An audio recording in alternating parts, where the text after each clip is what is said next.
think the easiest and probably quickest way to DIY or spice up your wrapping paper is just painting directly onto some brown paper, which I think is rather beautiful with the right colors.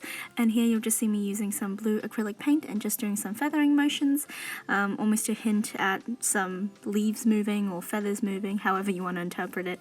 And you'll see me using some red dots, which I think adds a nice festive touch to it, and they're all rather imperfect shapes, so I think it adds a very nice organic look.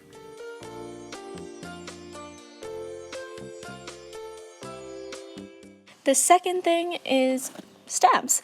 It's really easy to make, and you could also buy these out at any craft store, any kind of dollar shop. But I think making it gives you a lot more variety and you get a lot more creative freedom. And they're really simple to make. You just cut out a piece of foam or some kind of water resistant material to any shape you want and stick it on a piece of cardboard or some kind of wooden block or something you could grab a hold of, and stamp away.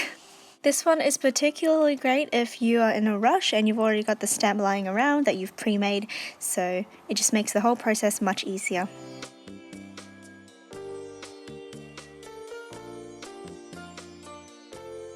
If you are really tight for time, you could also just paint directly onto a blend or just a plain cardboard box.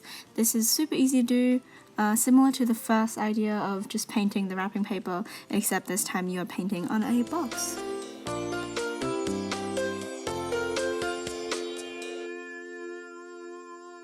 As always, these are just ideas. You don't have to follow these at all.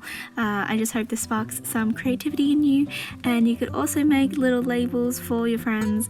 I think it adds a nice touch if you use stamp letters, just because it adds a bit more texture than if you were to paint it on or if you were just writing.